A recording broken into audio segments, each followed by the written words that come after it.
बानी पीटीआई को 14 साल और बुशरा बीबी को 7 साल कैद की सजा सुना दी गई। एहतसाब अदालत के जज नासिर जावेद राना ने अडियाला जेल में महफूज शुदा फैसला सुना दिया। बानी पीटीआई और बुशरा बीबी भी अदालत में मौजूद थे। अदालत ने बानी को 10 लाख और उनकी अहलिया को 5 लाख जुर्माने की सजा भी सुनाई।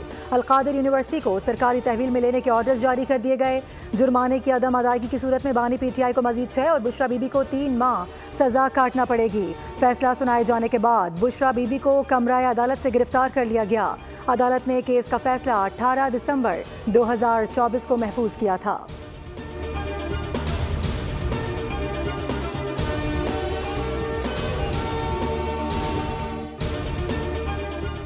सारी दुनिया को चोर कहने वाले बानी पीटीआई ने खुद चोरी की। ऐसा कभी नहीं हुआ कि रियासत का पैसा किसी के अकाउंट में डाल दिया जाए।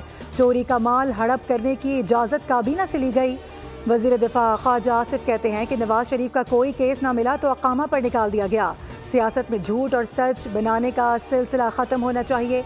चोर दरवाजे से इक़्तिदार में आने का सिलसिला भी बंद होना चाहिए।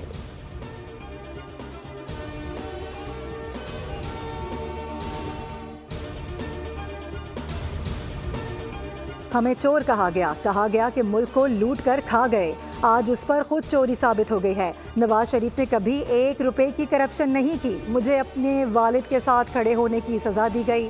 वज़ीर आला पंजाब मरियम नवाज का तकरीब से खिताब, कहा मुल्क को इंतशार और फसाद नहीं अमन की ज़रूरत है। मुखालिफिन ने जलसों में मुझ पर ज़ाती तनकीद की। नौजवान सोशल मीडिया पर आंखें बंद करके यकीन ना किया करें। जिन्हें वरगलाया गया वो बच्चे आज जेलों में हैं।